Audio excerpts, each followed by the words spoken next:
मित्रों नमस्कार। जैसा कि देखिए आज हम अपने वीडियो में फिर आप लोगों को बताएंगे व्यंजनों के भेद। एक वीडियो में आप लोगों को बताए थे स्वरों का वर्गीकरण अर्थात स्वरों के कितने भेद होते हैं। आज आप लोगों को बताएंगे व्यंजनों के भेद अर्थात व्यंजन के कितने भेद हैं। ये भी परीक्षा की दृष्टि से बहुत ही महत्वपूर्ण है, यानी पूरा वर्णमाला ही परीक्षा की दृष्टि से बहुत महत्वपूर्ण है। यानी स्वर के भेद पूछे जाते हैं, व्यंजन के भी भेद पूछे जाते हैं। तो इसमें देखिए आज आप लोगों को बताएंगे व्यंजनों के भेद। तो पहले जानते हैं व्यंजन किसे कहते हैं।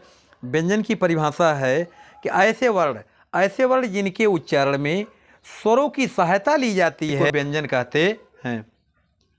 यानी ऐसे वर्ण जिनका उच्चारण करते समय स्वरों की सहायता ली जाती है उन्हीं को व्यंजन कहते हैं। और व्यंजनों की संख्या 33 है। और भेद यदि पूछा जाए तो भेद इसके 3 हैं। कौन कौन भेद हैं देखिए। पहला है स्पर्श व्यंजन, दूसरा है अंतस्थ व्यंजन, फिर आगे है ऊष् व्यंजन होता है। यानी देखिए स्पर्श व्यंजनों की संख्या 25 है। और स्पर्श व्यंजन को अस्पृष्ट व्यंजन के नाम से जानते हैं जिसका अर्थ होता बंद। उदित व्यंजन भी कहते हैं जिसका मतलब उदित माने निकलना होता है। आगे है वर्गीय व्यंजन। स्पर्श व्यंजनों की संख्या कितनी हो गई, यानी ये तो रहे, यानी स्पर्श व्यंजन को किसके नाम से जानते हैं, यानी अस्पृष्ट व्यंजन, उदित व्यंजन और वर्गीय व्यंजन भी कहते हैं। स्पर्श व्यंजनों की संख्या जानते हैं, यानी इसकी 25 संख्या। कई बार पूछा भी गया है कि स्पर्श व्यंजनों की संख्या कितनी है, तो 25 है। पहला है कवर्ग। कवर्ग का मतलब इसके अंतर्गत का, खा, गा, घा, अंगा ये आता है। फिर आगे है चवर्ग। चवर्ग के अंतर्गत चा, छा, जा, झा, ञा आता है। और चा, छा, जा, झा को स्पर्श संघर्षी व्यंजन भी कहते हैं। फिर आगे है यानी तीसरा वर्ग है टवर्ग है। टवर के अंतर्गत टा, ठा, डा, ढा, अड़ा। और इस टवर्ग को डिंगल वर्ण, ओज वर्ण, कठोर वर्ण और वीर वर्ण के भी नाम से जानते हैं। फिर अगला वर्ग है वो है तवर्ग। तवर्ग के अंतर्गत ता, था, दा, धा, ना है। ये रहा। फिर आगे देखिए पांचवा वर्ग है वो वर्ग है पवर्ग। पवर्ग के अंतर्गत वर्ण हैं पा, फा, बा, भा, मा। और इसी को आदि वर्ण अर्थात पवर्ग को आदि वर्ण अथवा शिशु वर्ण के भी नाम से जानते हैं। और मित्रों देखिए जो हर वर्ग के पंचम अक्षर होते हैं उन्हें अनुनासिक के भी नाम से जाना जाता है। अगर ये प्रश्न आए कि अनुनासिक व्यंजनों की संख्या कितनी है तो इसकी संख्या 5 है। अर्थात जब वर्ग 5 हुए तो हर वर्ग का अंतिम अक्षर जो होगा उसी को अनुनासिक के नाम से जाना जाता है। तो 5 वर्ग हुआ, 5 व्यंजन अर्थात 5 वर्ण अंतिम निकलेंगे, वही 5 क्या हो जाएगी अनुनासिक व्यंजनों की संख्या है। फिर देखिए व्यंजन में दूसरा भेद अर्थात व्यंजन का दूसरा भेद है। पहला भेद क्या रहा स्पर्श व्यंजन, दूसरा भेद है अंतस्थ व्यंजन। अंतस्थ व्यंजनों की संख्या है 4। ये भी मित्रों कई बार पूछा गया है। और अंतस्थ व्यंजन को संघर्षहीन व्यंजन और ईसद विवृत के भी नाम से जाना जाता है। ईसद माने होता है आधा और विवृत माने खुला हुआ। यानी देखिए इसकी संख्या है या, वा, रा और ला, यही इसकी संख्या है। यावा को अर्ध स्वर भी कहते हैं। यानी यावा को किसके नाम से जानते हैं, अर्ध स्वर के नाम से भी जानते हैं, अर्थात यावा को अर्ध स्वर माना गया है। फिर आगे रा को देखिए कहते हैं कंपन जात व्यंजन कहते हैं, प्रकंपित व्यंजन कहते हैं या वर्ण कहते हैं, लुंठित व्यंजन कहते हैं, लोड़ित व्यंजन भी किसको कहते हैं, इसी रा को कहते हैं। फिर ला को पार्श्विक व्यंजन भी कहते हैं। ये रहे किसके भेद, अंतस्थ। फिर देखिए मित्रों अगला इसमें है यानी तीसरा भेद क्या है, ऊष्म व्यंजन है। ऊष्म माने होता है गर्म होता है। इसके यानी ऊष्म व्यंजनों की संख्या कितनी है, 4 है। और उस व्यंजन को यानी उस व्यंजन का दूसरा नाम क्या है, ईसद अस्पृष्ट व्यंजन है, संघर्षित व्यंजन है और घर्षित व्यंजन भी कहते हैं। इसकी संख्या 4 है। सा, हा, यानी बड़ा सा, खष्टी सा, छोटा सा और हा है। और हा को देखिए यानी सा को यानी बड़ा सा को तालब्बी सा, खष्टी सा को मूर्धन्य सा और सा छोटे सा को दंती सा के नाम से जाना जाता है। और हा देखिए हा को कई नामों से जाना जाता है। वाह यानी हा को किसके नाम से जानते हैं। पहला है स्वर यंत्रमुखी व्यंजन, वायव्य व्यंजन, काकल्य व्यंजन, हृदय वर्णी व्यंजन, उरस वर्ण व्यंजन और प्राण संपोषित व्यंजन भी कहते हैं। ये रहा देखिए उस व्यंजन। फिर देखिए मित्रों इसी में अन्य व्यंजन 4 है, अर्थात ऐसे व्यंजन जो 2 व्यंजन से मिलकर बनते हैं उन्हें संयुक्त व्यंजन कहते हैं। इसकी संख्या 4 है। पहला है छ त्रा ज्ञा स्रा, यानी छ आधा का धन खष्टी सा होगा तो छ बनता है, आधा ता धन पूरा रा होता है तो त्रा बनता है, आधा जा और या से मिलकर के ज्ञा बनता है, आधा बड़ा सा और पूरा रा से मिलकर के स्रा बनता है। यही क्या रहा, यानी संयुक्त व्यंजनों की संख्या है। फिर देखिए इसी में आता है द्विगुण व्यंजन। ये भी मित्रों पूछा जाता है द्विगुण व्यंजन क्या है। द्विगुण व्यंजनों की संख्या 2 है, ड़ा और आढ़ा। और ड़ा और ढ़ा को अन्य नाम से किसके नाम से जाना जाता है। पहला है उच्छिप्त व्यंजन, दूसरा है उत्सृप्त व्यंजन, अगला है ताड़नजात वर्ण या व्यंजन, फिर आगे है द्विस्पृष्ट व्यंजन या वर्ण, फिर अगला है द्विगुण स्पर्श व्यंजन, फिर अगला है नवीन वर्ण, फिर आगे है आधुनिक वर्ण, फिर अगला है अर्वाचीन वर्ण, फिर अगला है संकर वर्ण, फिर अगला है द्विज वर्ण के नाम से जाना जाता है। यानी देखिए वर्ष व्यंजन किसे कहते हैं, इसकी भी संख्या 4 है। इसकी परिभाषा है कि ऊपर के दांत और मूर्धा के जड़ भाग से जब हमारी जिह्वा टकराती है तो उस स्थान को वर्ष से कहा जाता है।